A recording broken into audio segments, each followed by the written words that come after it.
National capital, Death Trap Delhi kills again. 3 IAS aspirants drown in flooded basement. आज सिर्फ पूछे जाएंगे सवाल सिस्टम से, सरकार से, जिम्मेदारों से, या ये कहूँ सिर्फ गुनहगारों से। उन सब की मनमानी ने 3 छात्रों की जिंदगी छीन ली, जो आईएएस बनने का सपना सजो रहे थे, जो किताबें पढ़ रहे थे इसी बेसमेंट की लाइब्रेरी में। जहां मर्डर है, हत्या दिल्ली की गवर्नमेंट जी, दिल्ली के MCD municipal corporation of Delhi ये इसके लिए जिम्मेदार है। इसका गुनहगार है भ्रष्टाचार। भ्रष्टाचार कहाँ से शुरू होता है?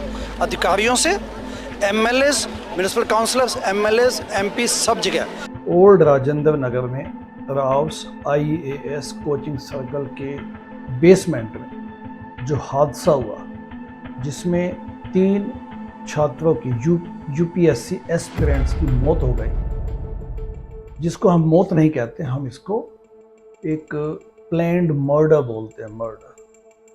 मैं राजेंद्र नगर एरिया से काफ़ी वाकिफ़ हूँ।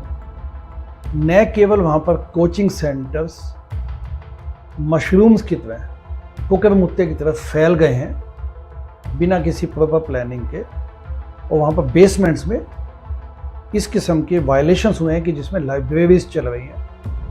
इसके अलावा जो स्टूडेंट्स वहाँ पे रहते हैं उस इलाके में, लोगों ने अपने अपने घर में क्यूबिकल्स बना बना के किराए पे चढ़ाए, और वहाँ पे भी हाउसिंग रूल्स का भी वायलेशंस है। एवं आप देखेंगे कि वहाँ पे भी इस किस्म के खतरे हैं जिसमें कि कोई भी हादसा हो सकता है। तो कुल मिलाकर रेजिडेंशियल एरिया में कॉमर्शियल एक्टिविटीज इस धड़ल्ले से चल रही हैं कि जहाँ पे जान माल की हानि होने की बड़ी संभावना बनी रहती है। ये तो एकमात्र एक एक्सीडेंट हुआ, लेकिन ऐसे एक्सीडेंट्स अभी भी बने रह सकते हैं। अब जब ये सब हुआ तो ये भी नहीं पता कि इसके अलावा कितनी मौतें हुई।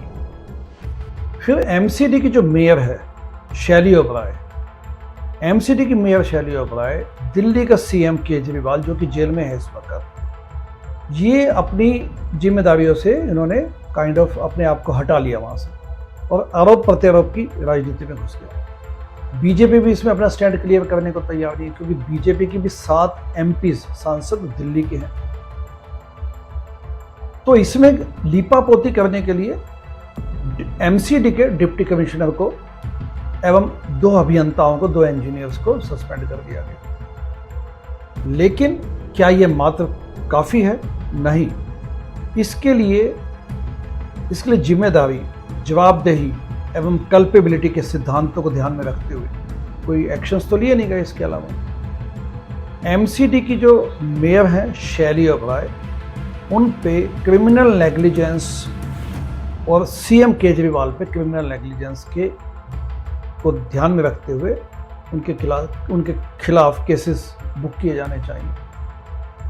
जो सेंट्रल दिल्ली का डिप्टी कमिश्नर है, आईएएस ऑफिसर, उनके खिलाफ एफआईआर लॉन्च की जानी चाहिए। तो हम ये कहते हैं भारतीय लिबरल पार्टी के माध्यम से कि केजरीवाल, दिल्ली की मेयर शैली ओबराय, चाहे इस्तीफा दे चाहे ना दे, वैसे इस्तीफा देंगे नहीं क्योंकि इनमें नैतिकता तो है नहीं, इनके खिलाफ एफआईआर लॉन्च की जानी चाहिए। अकाउंटेबिलिटी साबित इनको करनी पड़ेगी। एवं डिप्टी कमिश्नर जिसने पूरे राजेंद्र नगर और जो ये सब वहाँ पे मशरूमिंग हुई पड़ी है, जैसा मैंने बताया, उस पे जो अनियंत्रित, अनकंट्रोल्ड वहाँ पे ग्रोथ हुई है चीज़ों की, उसमें सब कट कमीशंस का जाल बिछवाने में इन लोगों की मदद है। क्योंकि होता क्या है ये कि एडमिनिस्ट्रेशन या अथॉरिटीज़ जानबूझ के लापरवाही करती हैं। उनको पता है कि यहाँ पे वायलेशंस हो रहा है, यहाँ पे लोगों को जान माल का खतरा हो सकता है, लेकिन क्योंकि वो हफ्ता वसूली करके अपने वो कट कमीशन को आगे बांटने में बिजी हो जाते हैं, तो इस प्रकार के नियमों को ताक पे रख देते हैं। इसलिए इनको भी अकाउंटेबल बनाना चाहिए, इनकी भी जवाबदेही तय की जानी चाहिए। एवं यह समय है कि इन सब सिस्टम्स का, जिस प्रकार से आप ग्रीन पार्क जाइए, वहाँ पर मेडिकल कोचिंग के ऐसी मशरूमिंग हुई पड़ी, वहाँ कुकर मुत्तों की तरह वहाँ पे छाए हुए सब जाल सा, मकड़ जाल बिछा हुआ है वहाँ पे। तो इस प्रकार की चीज़ें तब कंट्रोल में होंगी जब बेसिक जो करप्शन की प्रॉब्लम को हम सॉल्व करने की कोशिश करें। भारतीय लिबरल पार्टी यह मानती है और ये जानती है कि इन सब चीज़ों के पीछे अल्टीमेटली करप्शन जिम्मेदार है। इसलिए हमने अनाउंस किया है कि सत्ता में आते ही दिल्ली में 2025 के इलेक्शन होंगे असेंबली के, सत्ता में आते ही सबसे पहला डिसीजन, सबसे पहला जो प्रस्ताव, जो अनाउंसमेंट की जाएगी वो है ACC, एंटी करप्शन कमीशन। क्योंकि जब तक हम सब मिलकर भ्रष्टाचार को पहचानेंगे नहीं और भ्रष्टाचार के प्रति दृढ़ निश्चय का डिसीजन नहीं लेंगे, तब तक देश में और दिल्ली में खासकर सुधार करने की कोई गुंजाइश नहीं। धन्यवाद।